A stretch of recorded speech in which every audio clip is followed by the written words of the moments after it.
All right, welcome back to another episode of the Carter Cast. I'm your host, Carter Bond. Once again, joining me this week is my co-host, Connor Sparrow. Connor, how are you, man? Doing pretty good today, Carter. I'm glad to be back on the cast. Nice little recap action here we got going today. So yeah, let's get into it. Yeah, so no interview today, just us, talking some ball, man. Just throwing some hot takes out there. You already know. There we go. All right. Right before we started recording, Cam Newton has signed with the Carolina Panthers. I know this is a basketball, whatever, recap show. We're talking about Cam Newton coming to the Panthers real quick. Yeah, we got to talk about it. And it just really shocked me because all year, because Sam Darnold started off pretty hot. We started off 3-0, which is all fine and good. The minute he started sucking, all of the fan base was calling for Cam Newton to return. But nobody, I don't think anybody ever realistically thought that would happen. I know I did, Carter. No chance. Exactly. And so then today, news breaks about 20 minutes ago saying the Panthers tweeted Boogie is back or something like that. And everybody was like, oh, Cam's back on the Panthers, which I just caught me completely off guard because we just signed Matt Barkley to the practice squad. So I was like, I guess we're rocking with Barkley and PJ Walker. But yeah, it's interesting to see whose decision this actually was. It definitely seems like Tepper's decision over Matt Rule's. I think Matt Rule's decision was, let's ride with Matt Barkley. I think Matt Rule, I don't think he had any intention of signing Cam Newton or anybody like that. I think he was like, oh, no, we're sticking with PJ Walker no matter what, and we'll sign Matt Barkley as a clear-cut veteran backup. I don't know. Yeah, I mean, as a Panthers fan, this is awesome. We have something to be excited about. We weren't going to get a great draft pick anyways. We were probably going to win 6 to 7 games where we get into that 7 to 10, 12 pick zone where you don't get the great players, but you can draft well. But now that we have Cam, I mean, at least it makes our season exciting. I don't think he'll play this weekend against the Cardinals. Yeah. Even though he always beats the Cardinals. Shout out Colt McCoy. But next Sunday against Ron Rivera, I think a lot, not a lot of it, but I think some of this decision has to deal with we re-sign Cam. He'll probably end up starting. Mm-hmm. That's going to bring fans back into the stadiums because, I know people are getting pissed off and annoyed that, we keep losing. Yeah, well, the biggest problem is that our stadium, we're the Chargers now where we have no home field advantage. Which is crazy because a few years ago, we were 15-1. So, because you were at the Jets game, it was mostly green, right? Yeah, literally week 1 against the Jets of all people. And there was so much green there. It shocked me when I went there, but yeah, it was literally, Minneapolis and North Carolina versus the Vikings. That or the Eagles were the worst ones. I feel like it's only gotten worse as the season's gone on, too. Yeah, it doesn't help that all these Northerners are moving down to North Carolina. No way, yeah. Maybe if Cam would focus on his wardrobe or focus on his game more than his wardrobe, we would win more games. Facebook Cam comments are so back. Everything's right in the world. Everything's slow. Everything around us is falling apart, but, we'll have the Facebook comments about Cam. Maybe he'll get a little resurgence. Win a couple games. I don't know.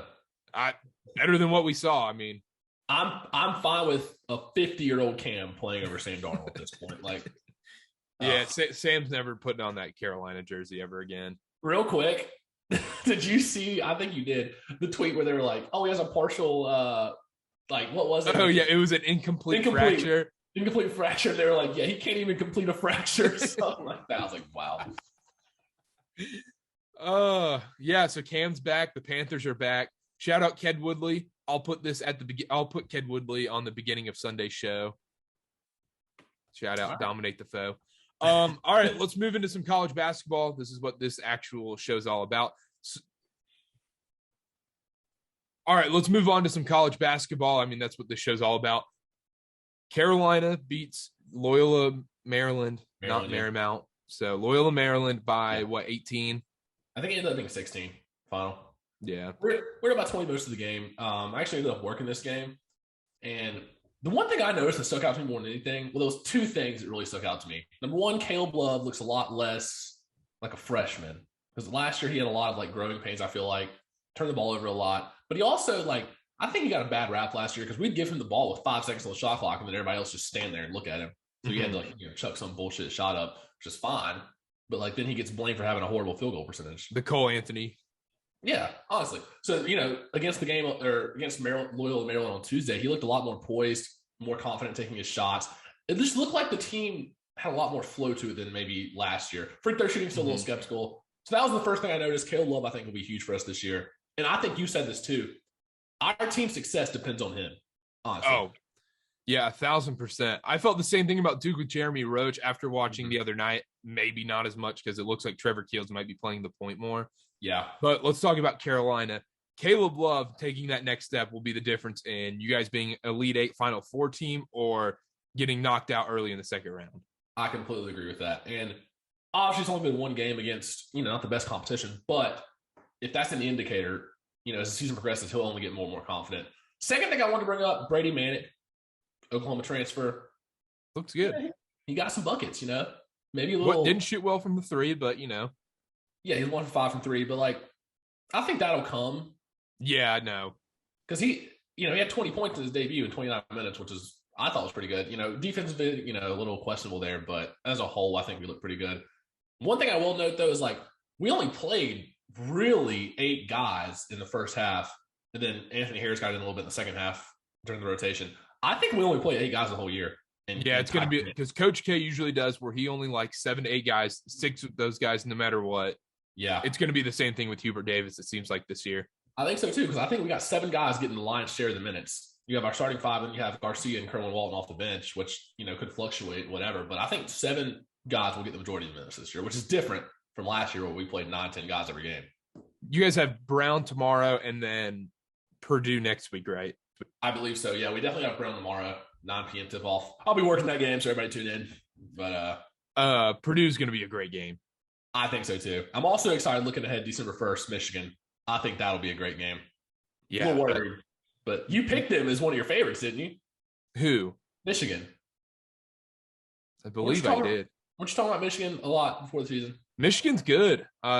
There's 8 good teams in college basketball this year. I don't think Kentucky is in that realm.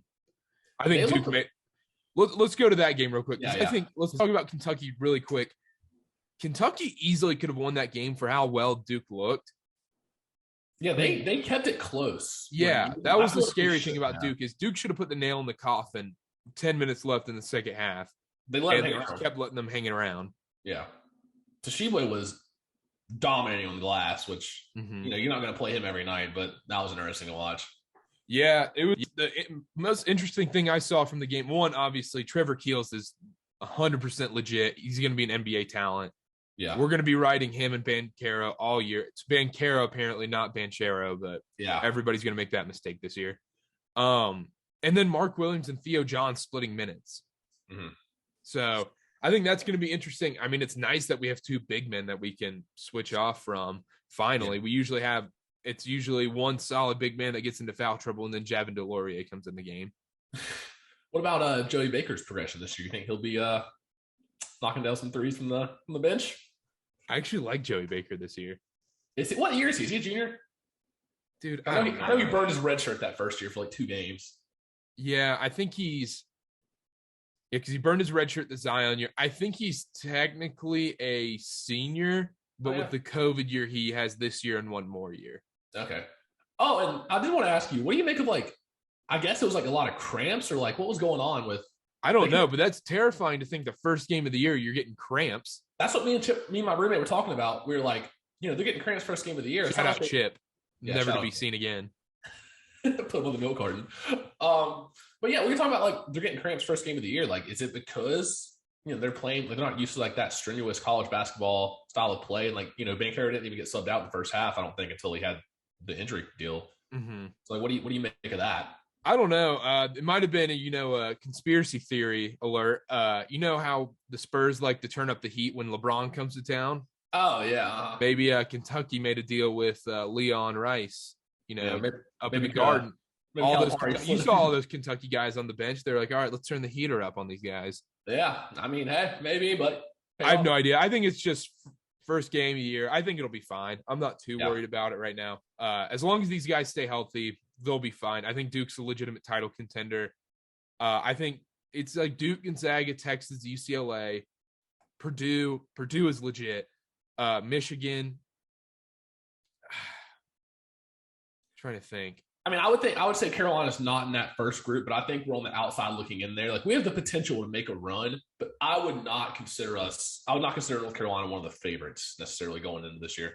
No, I think you got to put Kansas in there definitely. Yeah, I guess they look pretty good.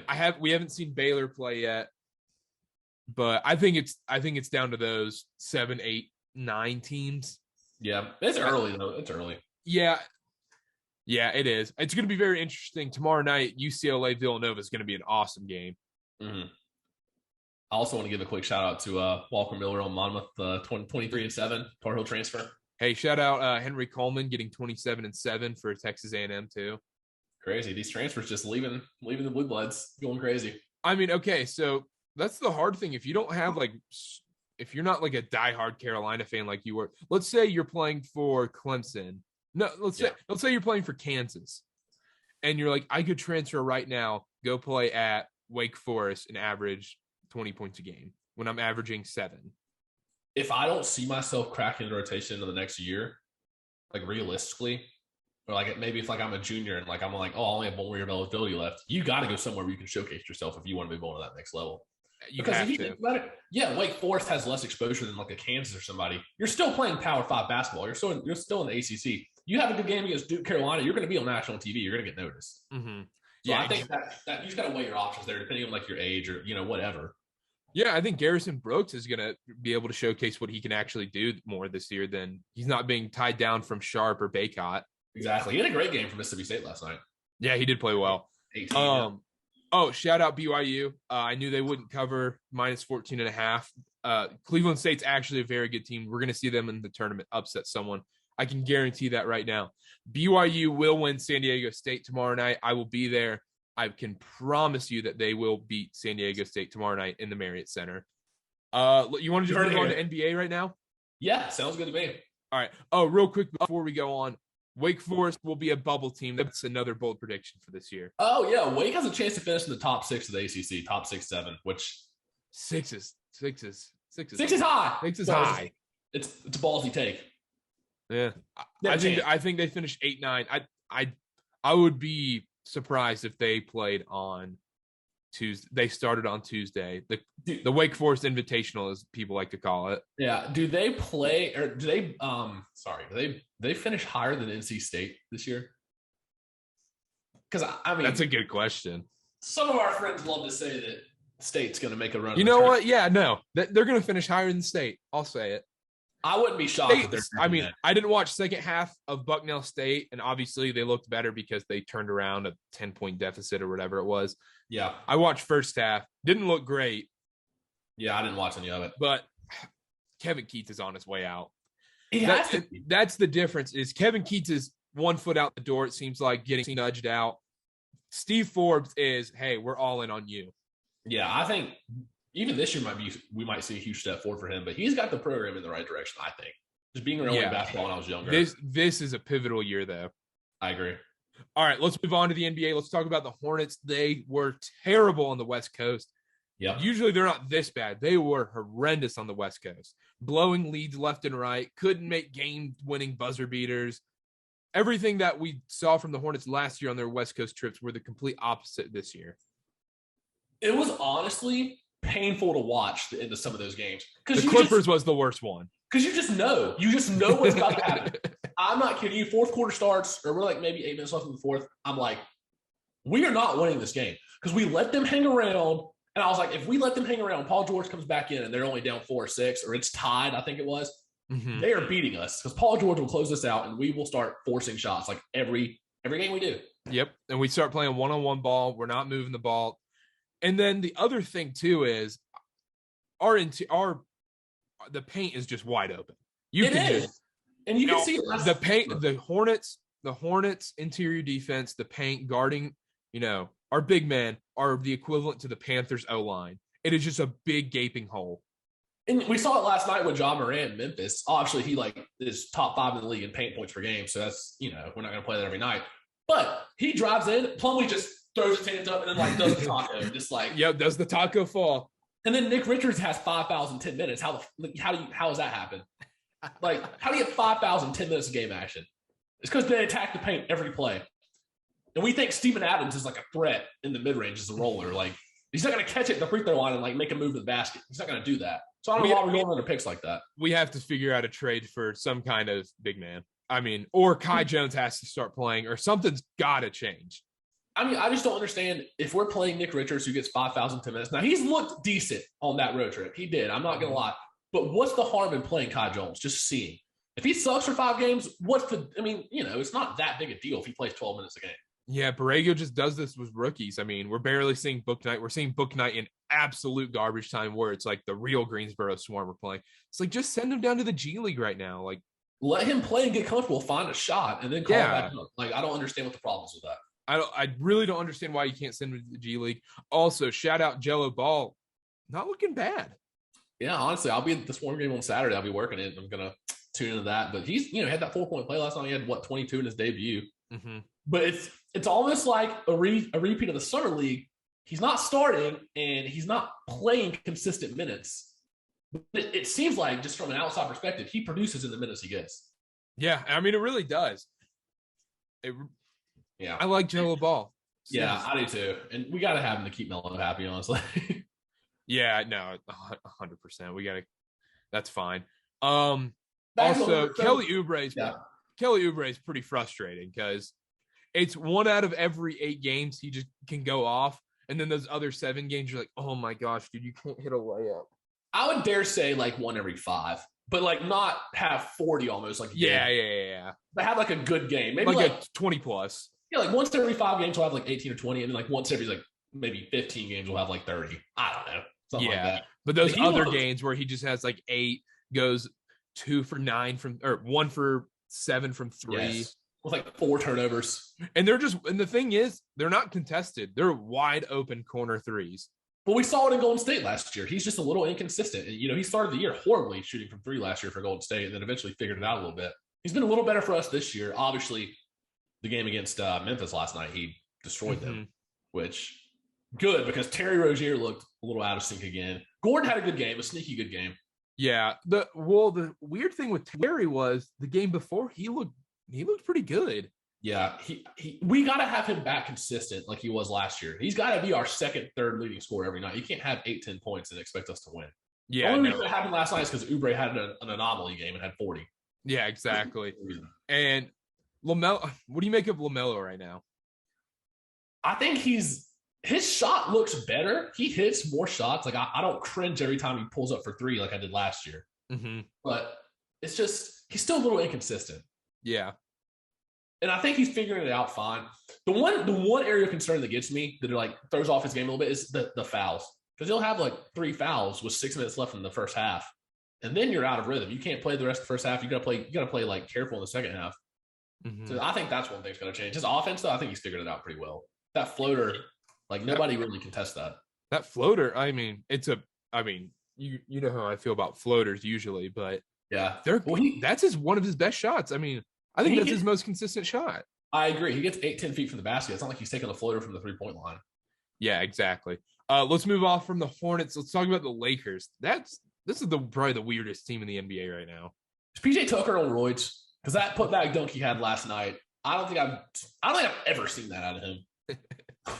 But yeah, just the Lakers. I mean, Westbrook is I saw a tweet. I forget what exactly it said. It was every Westbrook possession is gambling your mortgage on the roulette table, just waiting to see what happens or something like that, just because it could be an instant turnover or a highlight play. Yeah, no. The Lakers. Let's go here real quick. Just game against the Heat last night, though. Quick shout out Malik Monk. What do you have, 27? 27. He went 10 of 13 from the field. He loves playing the Heat. He loves it. He loves playing the Heat. He killed him on the Hornets every time. That's the thing about Westbrook, because you'll hear every national or every media guy out there right now just saying, "Oh, Westbrook's dead. Why would they make that trade? This doesn't make sense." The second he does that, Westbrook starts every season slow. Everybody's like, "Oh, Westbrook's done. He can't do this anymore." And then he always ends up figuring it out. The Lakers are going to be fine. People are overreacting. I think so too. And I don't think he's a perfect fit by any means. No, but I think they will figure it out. He's the perfect guy for the regular season for them.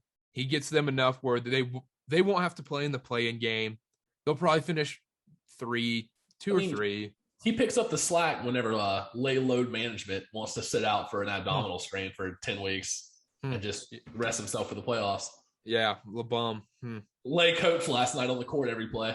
Is a rectus abdominis strain real or fake? Sounds like load management to me. And somebody was like, load management in Latin.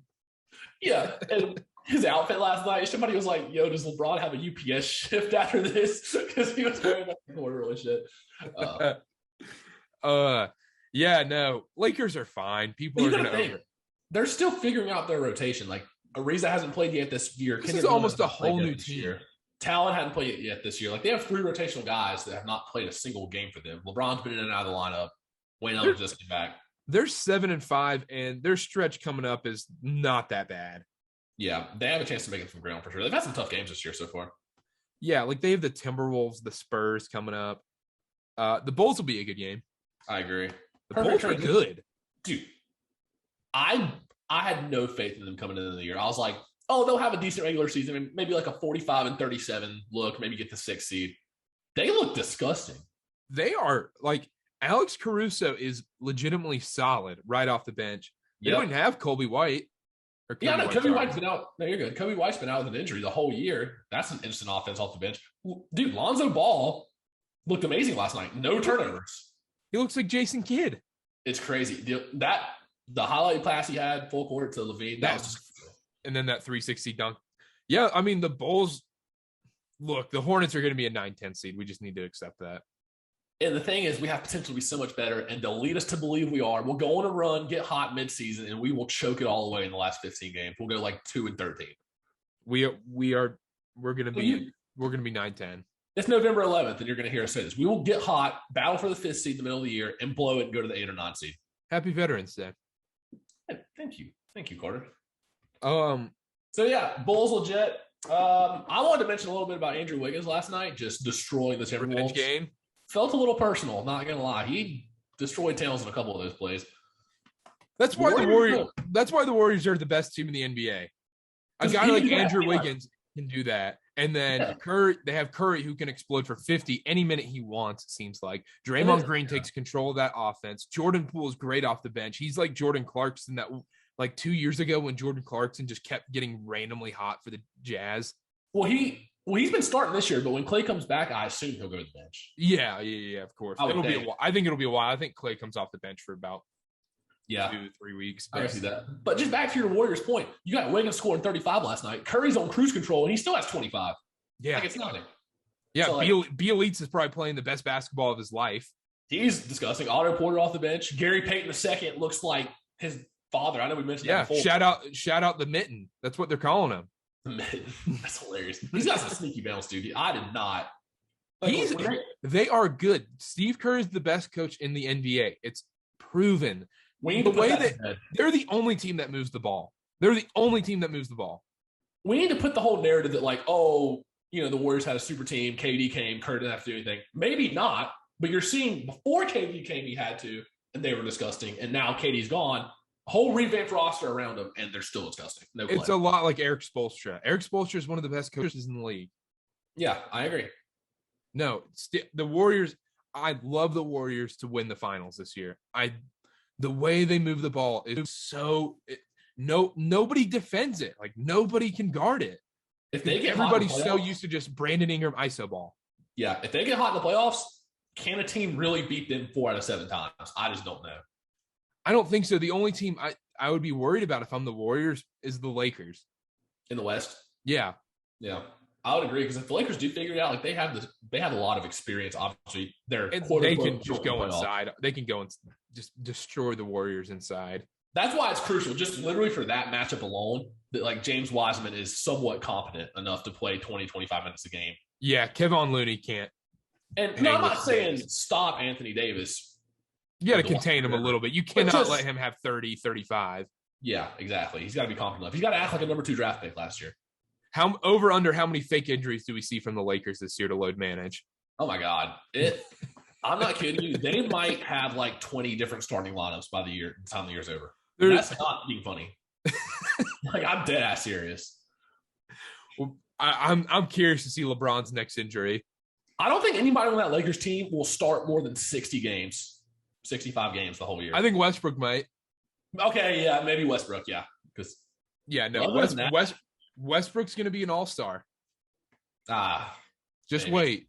He's gonna be averaging a triple double by the time The All-Star. thing is, LeBron and AD are like going to be selected to the All-Star team no matter what. So like, are the Lakers really doesn't really show anything? I don't know. Yeah, we'll find out. Yeah. Anything else in the NBA? I think that's about it. Hornets Warriors on Sunday. I'll be there. Anybody Nice. wants to? I'll be at Jazz Pacers tonight. Way more exciting than Hornets. Crucial. Whoa. Bonus Gobert matchup. All right, let's talk about this real quick. All right, we'll have. Jazz are -10 against the Pacers. I don't hate that because the Pacers have looked shit the last few weeks. -10. That's a lot of points. That's a lot of points. Well, they're in Utah. But though. it's a back-to-back. They just played in Denver last night in Utah. I understand the line, but 10? Yeah, that does seem like a lot, but it just feels like, it's one of those games if the Jazz go up by 15, there's no looking back. Like the Pacers aren't going to make another run. This is one of those games Royce O'Neal has like 6 threes. I can see that. Or maybe like a Jordan Clarkson like bomb. For Yeah. 30 or something like that. But all right, cool. We will see y'all Monday. We'll have Grant back on the show, possibly Connor. I'll be here. You'll be here, guaranteed. Oh, I am going to the Hornets game that night. TBA. There we go. All right, possibly have Connor. We'll be back Monday. Check out, go listen, and subscribe to the YouTube page, podcast, Spotify, Pod Talk, Apple Podcasts, TikTok. You know the deal. Just go follow, like, rate, review, subscribe. Do whatever you got to do. Help out. We'll see you on Monday. Bye.